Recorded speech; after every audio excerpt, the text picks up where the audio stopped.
예, 안녕하십니까. 네, 안녕하십니까. 예. 네. 자, 오늘은 트럼프 대통령 방한을 앞두고서 이제 저희가 특별한 손님을 모셨습니다. 자, 전 조선 체코 합작회사 사장을 역임하셨던 김태산 선생님을 모시도록 하겠습니다. 선생님 나오셨어요? 네, 안녕하십니까. 네. 예. 지금 이제 트럼프 대통령 방한이 이제 며칠 남지 않았습니다. 근데 네. 이제 태영호 전 이제 공사가 네. 이 미국에서 이제 북한하고 대화를 해야 된다 이런 취지로 뭐 이야기를 하면서 또 뭐 만나볼 필요도 있다 뭐 이런 식으로 대화를 강조하는 발언을 했는데요. 이 부분은 이제 탈북자 입장에서 보셨을 때 어떤 생각이 드시는지요? 선생님이 참 같은 탈북, 뭐 태영호 씨도 뭐 직급은 나와 좀 달라도 탈북자고 그래서 탈북자인데 같은 탈북자에 대한 걸 물어보니까 좀 답변하기가 좀 그렇기는 합니다만 뭐 질문을 받았으니까 제 생각되는 개인적인 생각을 이야기를 한다면 이번에 태영호 씨가 미국에 뭐 어떻게 돼서 가는지는 모르겠습니다. 그쪽에서 뭐 초청을 해서 갔다고는 형식적으로 그렇게 돼 있는데 가서 이야기를 하는 걸 보고는 저는 같은 탈북자로서 좀 실망을 했어요. 뭐 대한민국 분들은 그걸 가지고 이제 어떻게 느끼고 어떻게 감수를 하겠는지는 모르겠는데 저는 탈북자로서 저 사람이 가서 우선 첫째로 이야기한 게 북한은 파괴의 대상이 아니라 변화의 대상이다. 그러면서 말하자면 미국이 북한을 타격하지 말 때 대해서 강경하게 요구를 하고 북한을 변화시켜서 자체로 변화하도록 만들어야 한다고 하면서 말하자면 트럼프 대통령, 미국 정부가 북한에 찾아 들어가서라도 김정은을 만나라 뭐 이런 식으로 한마디 말해 외교관계도 없는 미국과 북한의 외교관계도 없지 않습니까? 그런데 뭐 대형 국가가 이제 작은 나라를 찾아가서 마치 더 구걸을 하라는 식으로 이제 강박을 하다시피 발언을 했거든요. 아마 미국 사람들이 그걸 듣고 좀 기분은 나빴을 겁니다. 네가 탈북자 주제에 뭐길래 우리나라에 와서 무슨 우리나라 대통령이 아니 세계 초대 국가 대통령 최대 국가 대통령인데 북한에 가서 뭐 김정은이가 찾아오면 몰라라.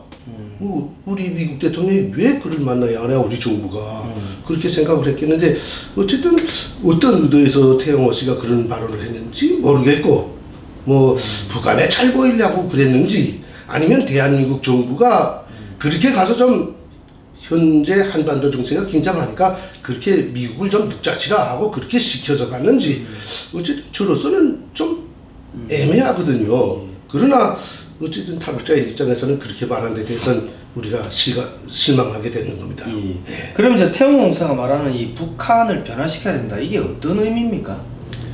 말하자면 태영호 씨는 거기서 북한은 미국이 지금 핵무기 가지고 북한이 위협을 하니까 미국을 위협하니까 북한을 타격하겠다는 발언들을 트럼프 대통령이 공공연히 하거든요. 그리고 한반도에서 지금 전쟁의 위기가 돌고 있고 누구나 뭐 지금 한반도에서 전쟁이 일어날 것 같다고 지금 거의나 직감들을 하고 있는데 이런 상태에서 태영호 씨가 말한 거는 전쟁하지 말라, 북한을 때리지 말라, 북한을 때리지 말고 그 사람이 기본 요구한 거는 북한에다 이제 대외 정보들을 외국 정보들을 계속 입력시켜서 북한 국민들 자체가 우리 북한 정부가 나쁘다는 걸 인식하고 자체로 들고 일어나서 자체로 자기 나라 정부를 변화시키는 그 길로 가자 이렇게 이야기를 했거든요. 그런데 그게 뭐 미국이 북한을 때리겠는지 안 때리겠는지 저는 그건 모르겠는데 우리가 또 때리지 말라 때리라 뭐 그걸 간섭할 의무도 없지 않습니까? 그리고 북한을 때리게 되면 이제 북한 국민들이 다 죽는다고 뭐 이렇게 말하는데 저는 거기서 안타까운 게 태영호 씨도 나도 북한에서 살 수가 없기 때문에 말하자면 북한을 버리고 도망쳐 나온 사람으로서 자기는 거기서 살 수 없어 도망쳐 나와가지고 여기 나와서도 북한은 노예 국가라고 그렇게 공공연히 이야기를 한 사람이 미국에 가서는 북한 사람들이 전쟁 나면 다 죽으니까 때리지 말라. 그러니까 자기는 살기 힘들어서 도망쳐 나와가지고 거기 있는 사람들은 계속 김정은의 독재 체제하에서 살게 만들어 달라는 겁니다.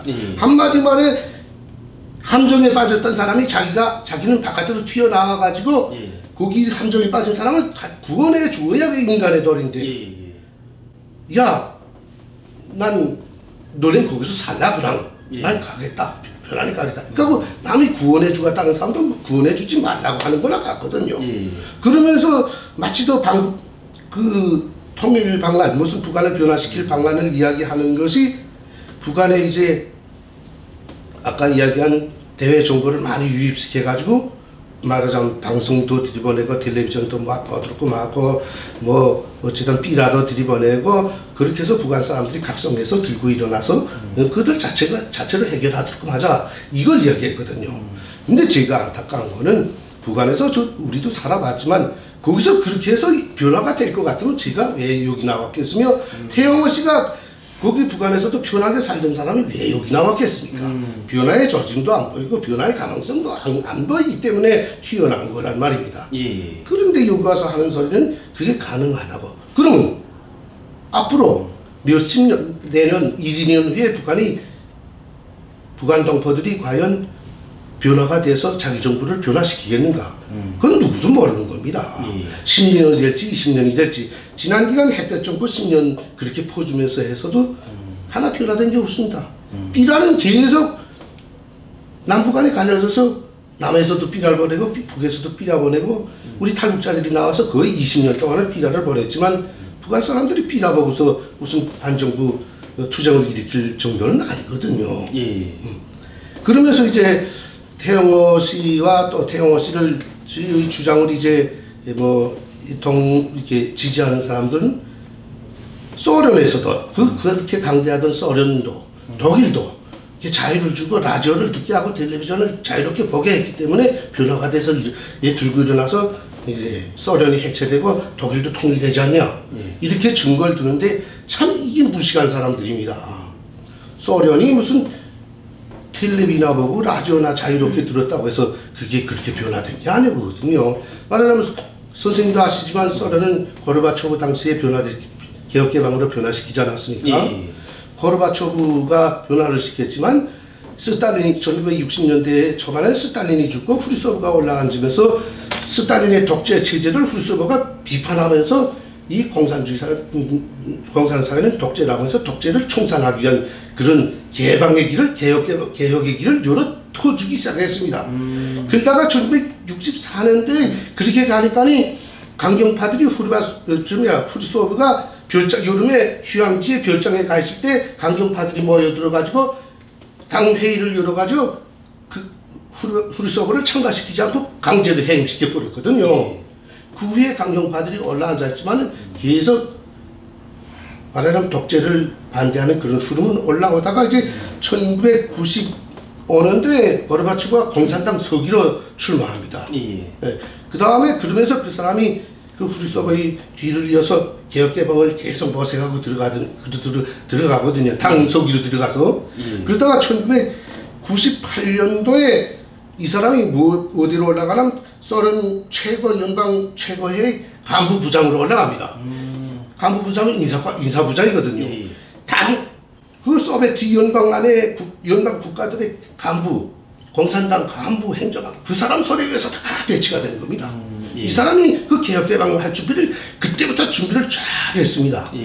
그러면서 1998년 7월 달에 소련 공산당 비상회의를 열어가지고 거기서 고르바초브가 3시간 동안이나 우리 소비에트 연방이 개혁개방해야 할 그 필요성에 대해서 3시간 동안을 설교를 합니다. 거기서 몽땅 감동이 돼가지고 거기서 거의나 찬성했거든요. 그래서 거기 소련 공산당에서 그 후에 2년 후에 1990년도 3월 달에 고르바초브를 초대 대통령으로 올라앉힙니다. 그러면서 고르바초브가 그때 뭘 준비했냐면 말하자면 까게르라고 그게 뭔가 국가보안위원회라고 되어 있는데 첩보기관 아닙니까? 세계 최고의 첩보기관으로서 그때 소비에트 연방 까게르 첩보기관이었거든요. 아, 그 KGB 말씀? 네, KGB. 북한에서 소련 말로 이제 까게르인데 이거는 KGB라고 하는데 거기에 그 성원만 해도 70만 명이었어요. 그때 80년대에 220억 달러를 충당했어요. 거기다 소련이. 그렇게 막대한 역량을 가지고 전 세계에 소비에트 연방의 간첩이 안 들어간 데가 없었어요. 특히나 동맹국가는 그 까게베, KGB 그 간첩들이 몽땅 들어가서 다 운영하다시피 했어요. 예. 그래서 고르바초프가 그 대통령으로 올라앉으면서 동구권에서 시민혁명으로 형식으로 들고 일어나들고 막 해서 그 까게베 성원들을 시켜가지고 각 나라의 시민단체를 만들었습니다. 예. 그래서 어떤 폴란드의 연대라는 시민단체, 시민혁명단체가 1998년도에 99년도에 만들어졌고, 그 다음에 여기서 본 헝가리라고 하죠. 예, 예. 웨잉그리아라고 하는데 헝가리의 이제 민주포럼이라고 시민혁명단체가 이루어졌고, 그 다음에 이제 체코에는 시민포럼이라는 시민혁명단체가 이루어졌고, 예. 동독에는 새포럼이라는 시민혁명단체가 까게베가 조직해서 쫙 깔려서 있었습니다. 거기서 시민혁명단체가 조직이 안 되게 말하자면 로마니아 그 대통령 암살된 사람이 루마니아. 예, 루마니아. 예. 그 사람이 뭐야? 그 사람이 차우세스크. 예. 그 사람만 북한하고 가깝게 지내면서 소련의 그 까게베가 들어오지 못하고 막으면서 그 개혁개방을 반대했거든요. 예. 그 배경에서 1989년도 9월달에 프랑스 혁명 200돌씩 되는 걸 계기로 해가지고 소비에트 연맹 모든 국가들이 들고 일어나서 시민단체가 들고 일어나서 그 개혁개방을 완성시켰습니다. 근데 로마니아 하나만은 거기에 동참 안 하니까 까게베가 개입이 돼, 친위대하고 그 수도방위연대 거기에 개입이 돼가지고 그 이제 대통령이 외국에 나갔다 들어올 때 비행차에서 잡아가지고 총살해버렸거든요.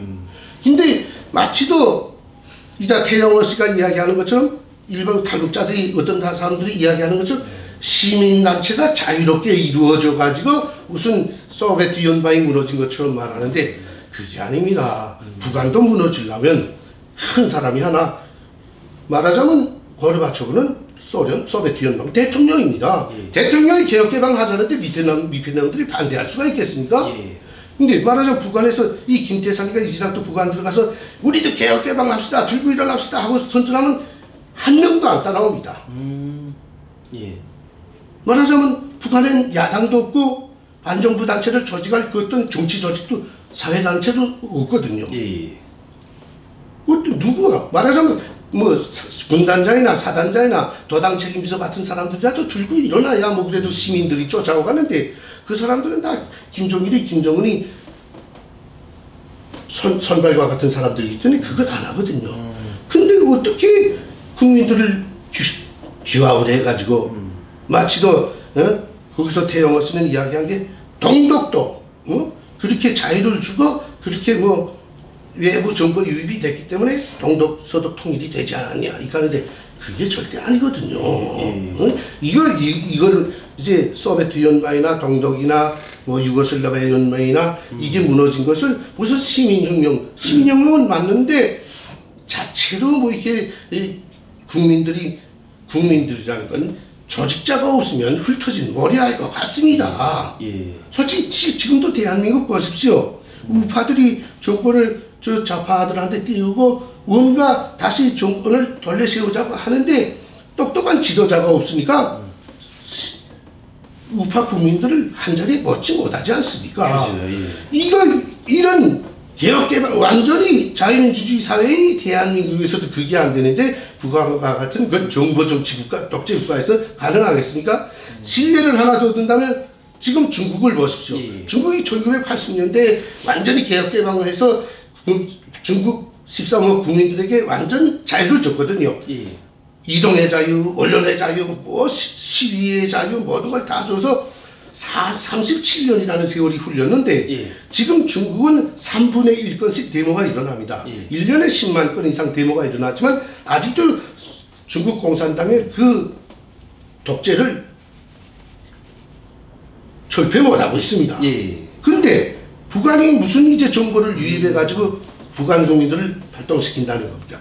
특히 지금 이 탈북자들이 또 북한의 정보 유입의 기본 근거지가 돼야 할 대한민국 정부가 지금 좌파 정부가 섰는데 북한에 지금 포주자고 하는 정부가 섰는데 그들을 자극하는 그 정부를 이어가는 그 대북 무슨 정보 유입을 하겠습니까? 이제 탈북자들이 원래 하는 그 대북 비라나 방송도 이제 끊어질 형편입니다. 특히 그 다음에 두 번째로서 탈북자들과 이 대한민국 인권 운동하는 사람들, 그다음에 뭐 정교 운동하는 사람들이 중국을 발판으로 북한에 이제 정교조 들이보내고 뭐 대북 정보 사업을 하댔거든요. 근데 중국은 지금 전쟁 달부터 대한민국 사람들을 100% 추방하고 있으며 조금 의심되는 사람들을 100% 잡아 가지고 있거든요. 이런 상황에서 어떻게 대북 정보를 유입시킨다는 겁니까? 그게 안 되지 않습니까? 그러니까 태영호 씨가 이야기한 거는 이게 30년이 걸릴지 40년이 걸릴지 북한 국민들을 그 독재 사회에다 계속 묶어놓자는 겁니다. 한마디로 말해 김정은이를 살려주자는 소리밖에 최종 결론이 아니라는 겁니다. 김정은 정권을 독재 정권을 유지시켜 주자는 겁니다. 한마디로 우리가 보건대는. 선생님 그러시면은 그 지금 선생님께서는 지금 미국에서 강조하고 있는 군사적 옵션이 어떻게 보면 효율적이라는 뭐 말씀이신가요? 이 어떻게 보십니까? 뭐 이렇게 말하면 이제 요 앞에서도 오다 보니까 평화 무슨 평화협정 체결을 위한 뭐 1000만 명 사인 운동한다고 하면 나보고 사인하라고 해서 나는 평화를 좋아하지만 필요한 전쟁은 해야 한다고 생각하는 사람이기 때문에 난 거기 사인하지 않겠다고 하고 이제 들어온 사람인데 저도 전쟁을 왜 좋아하겠습니까? 북한에 내 형제가 있고 내 자식도 있는데 전쟁 나서 그거 지금이라도 보고 싶은 자식인데 그거 죽기를 바라겠습니까?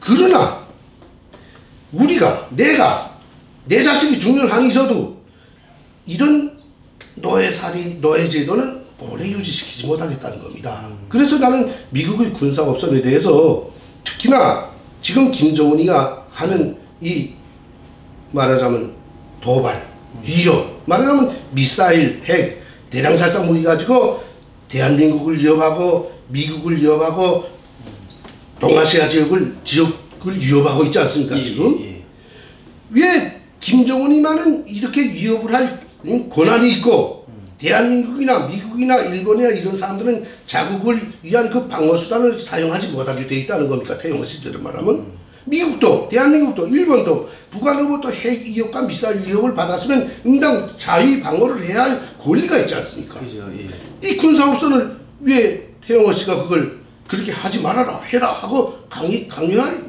권리가 없는 겁니다. 그거는 위협을 받은 대한민국과 위협을 받은 일본과 위협을 받은 미국이 자유적으로 해결해야 할 문제이지 어느 누가 이래라 저래라 할 권리가 없는 문제입니다. 물론 뭐 미국의 군사옵선에 대해서 찬성하느냐 반대냐 하면 계속 김정은 정권이 자기 국민들을 그렇게 억누르고 대한민국을 먹겠다고 위협하고 천안함 사건과 같이 또 연동도 사건과 같이 계속 군사 도발을 하고 미국을 위협하고 일본을 위협하고 그러면 나는 뭐 빨리 한순간이라도 때려서 뭐 북한 국민들을 때리라는 게 아니라 다른 군사기지만이라도 때려서 북한의 독재 그 정치 군사적으로 위협한 위험 요소를 제거하는 게 난 기본 대책의 첫째라고 난 생각을 합니다. 물론 뭐 평화주의자들 지금 이 대한민국의 정권을 잡은 뭐 이 좌파 세력이라든가 평화주의자들은 전쟁 나면 우리가 다 죽기 때문에 이 가면 안 된다. 그러면 계속 이렇게 노예처럼 되겠을 때 그러면 김정은이는 핵을 가지고 돈 보내라 미군 나가라 하면 나가고 돈 보내라 하면 돈 보내고 미군 나가면 이제 대한민국 깔고 앉아야 되는데 그러면 이 대한민국 한반도가 공산화가 돼도 그저 죽지 않고 전쟁만 안 나면 북한에 지금 굶주리는 북한 사람들 착취받고 압박받는 북한 사람들처럼 살아도 좋다는 겁니까? 대한민국 국민들은? 여기에 대해서 대한민국 국민들은 답변을 바로 해야 됩니다. 평화를 반대하지 않지만 노예로 살기는 싫다는 겁니다. 그렇기 때문에 전쟁 옵선을 나는 좋아한다는 겁니다. 알겠습니다.